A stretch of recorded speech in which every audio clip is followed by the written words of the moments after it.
ये घटना एक छोटे से गांव की है जो बिहार के एक दूरदराज इलाके में स्थित था। गांव के घरों में आमतौर पर सादगी और मेहनत का एक विशेष वातावरण था। यहाँ पर एक महिला शर्मिला रहती थी जिसकी उम्र लगभग 45 साल थी। शर्मिला का जीवन काफी कठिनाइयों से भरा हुआ था, लेकिन उसने हमेशा अपनी बेटी नेहा को अच्छे संस्कार दिए थे और जीवन की सच्चाई से उसका परिचय कराया था। जब शर्मिला की बेटी नेहा महज 5 साल की थी, उस समय शर्मिला के पति का एक गंभीर बीमारी के कारण निधन हो गया था।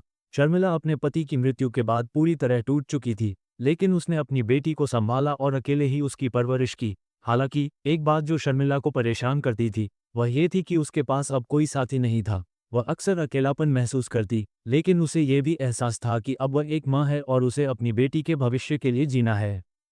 शर्मिला ने अपनी बेटी नेहा को अच्छे से पढ़ाया लिखाया और नेहा एक होशियार लड़की बनकर बड़ी हुई। नेहा का नाम अब पूरे गांव में मशहूर था, क्योंकि उसने अपनी पढ़ाई में हमेशा अव्वल स्थान हासिल किया था। नेहा की शादी के लिए जब उसकी मां शर्मिला ने उसे अच्छे घर में शादी करने के बारे में सोचा, तो उसने अपने गांव के पास ही एक छोटे से गांव में विक्रम नाम के एक लड़के से उसकी शादी कर दी। विक्रम एक अच्छा नौकरी पेशा आदमी था और उसे एक बड़ी कंपनी में उच्च पद पर काम करने का मौका मिला था। विक्रम की नौकरी उसे अक्सर बाहर भेजती रहती थी, इसलिए उसने अपनी पत्नी नेहा को भी अपने साथ रहने के लिए शहर में बुला लिया। समय के साथ एक गर्मी की छुट्टी के दौरान नेहा और विक्रम अपने घर पर आए। ये परिवार एक बार फिर से एक साथ था। शर्मिला को अपनी बेटी और दामाद को देखकर बहुत खुशी हुई। वह उन्हें अच्छे से ख्याल रखने में जुट गई। वे सभी 3 दिन तक एक साथ समय बिताते और हर रात एक साथ खाना खाते थे। रात के समय जब सब सोने के लिए अपने अपने कमरे में जाते, तो शर्मिला हमेशा एक खास आदत अपनाती थी। वह एक बोतल देसी सरसों का तेल लेकर अपने कमरे में जाती और उसे अपने सिरहाने रखकर सो जाती। विक्रम, जो पहले इस आदत को अनदेखा कर चुका था, अब उसकी जिज्ञासा और बढ़ गई। वह सोचने लगा, शर्मिला क्यों हर रात ये तेल अपने पास रखती है? ये क्या राज है? विक्रम का ध्यान अब पूरी तरह से इस आदत पर गया। वह दिन ब दिन ये सोचता रहा कि आखिर शर्मिला इस तेल का क्या करती है। उसे यह आदत बहुत अजीब लगी, क्योंकि वह जानता था कि तेल का कोई सामान्य उपयोग नहीं था, खासकर जब उसकी सास इतनी उम्रदराज थी।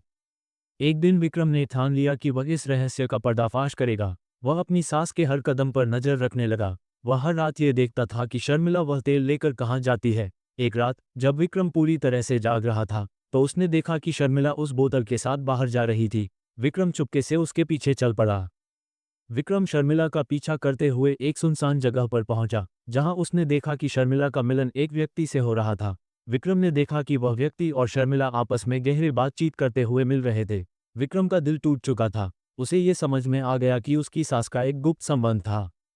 विक्रम पूरी तरह से शॉक था, लेकिन उसने तय किया कि वह इस रहस्य को पूरी तरह से जानकर रहेगा। अगले दिन रात में विक्रम ने अपनी सास से सीधा सवाल किया, माँ, मुझे आपकी सच्चाई का पता चल चुका है। मुझे पता है कि तुम कहाँ जाती हो और किससे मिलती हो। शर्मिला का चेहरा सफ़ेद हो गया। उसने महसूस किया कि अब कोई राज नहीं बचा है। शर्मिला ने एक गहरी सांस ली और विक्रम को सारी सच्चाई बता दी। उसने कहा, बेटा, यह मेरे जीवन का एक कड़वा सच है। जब तुम्हारे पिता का निधन हुआ था, तो मैं अकेला महसूस करती थी। मेरे पास सहारा देने वाला कोई नहीं था। और फिर वह व्यक्ति मेरे जीवन में आया। उसने मुझे मानसिक और शारीरिक रूप से सहारा दिया। वह और मैं एक दूसरे के अच्छे मित्र बन गए थे, और वह मेरी मदद करता था। विक्रम ने गहरी सांस ली और कहा, लेकिन उस तेल का क्या राज है? तुम हर रात उसे क्यों लेकर जाती हो? शर्मिला ने सिर झुकाकर कहा, बेटा, वह तेल मेरे साथी के लिए जरूरी था।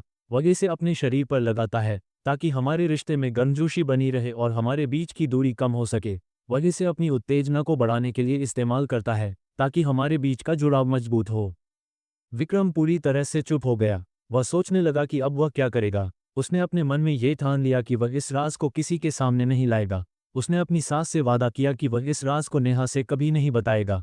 विक्रम ने कहा, माँ, ये सच है कि तुम्हारे लिए ये बहुत कठिन है, लेकिन तुम्हें समझना होगा कि तुम्हारी बेटी और मुझे तुम्हारे साथ रहकर इस चीज़ का सामना करना चाहिए। मैं चाहता हूँ कि तुम अपने जीवन को सही तरीके से जियोगे, और हम तुम्हारे साथ हैं। विक्रम और नेहा ने यह निर्णय लिया कि वे अपने घर लौटेंगे और यह रहस्य हमेशा के लिए दफन कर देंगे। नेहा को यह समझ में नहीं आया कि विक्रम इतना चुप क्यों था, लेकिन उसने उसे चुप रहने की सलाह दी। नेहा और विक्रम अपना सामान पैक करते हैं और घर लौट आते हैं। ये कहानी हमें ये सिखाती है कि जीवन में रिश्तों की सच्चाई और समझदारी बहुत महत्वपूर्ण होती है। कभी कभी हमें किसी के व्यक्तिगत जीवन में दखल नहीं देना चाहिए, लेकिन साथ ही हमें ये भी समझना चाहिए कि हमें अपने प्यार और परिवार के लिए एक दूसरे की मदद करनी चाहिए।